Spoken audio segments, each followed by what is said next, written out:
திருமகள் TV பல்சுவைகள் படைக்கும் பாசறை.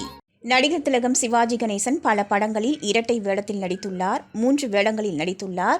நவராத்திரி என்ற படத்தில் 9 வேடங்களில் நடித்துள்ளார். பார்க்கிற எல்லாருக்கும் என்ன தோணும்னா, படம் முழுவதும் தன்னை ஆக்கிரமிக்கணும்னு சிவாஜி நினைக்கிறாரோன்னு தோணும். சிவாஜியோடு பல படங்களில் நடித்தவர் ஏஆர்எஸ். நாடகங்களிலும் நடித்துள்ளார். அவருடைய நாடக குழுவான UAAயில் கண்ணன் வந்தான் என்ற நாடகம்தான் பின்னாளில் கௌரவம் படமானது. அதில் பாரிஸ்டர் ரஜினிகாந்தாகவும் சிவாஜி நடித்திருப்பார். அவரது மகனான கண்ணன் வேடத்திலும் சிவாஜி நடித்திருப்பார்.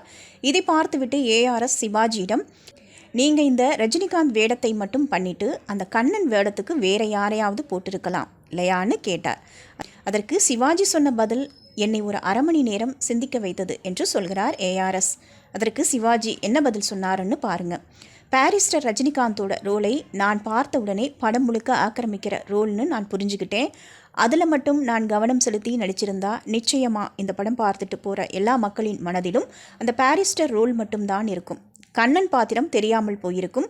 அப்படிப்பட்ட பாத்திரத்தில் ஒரு இளம் நடிகரை போட்டுட்டு எதுக்கு வீணடிக்கணும்?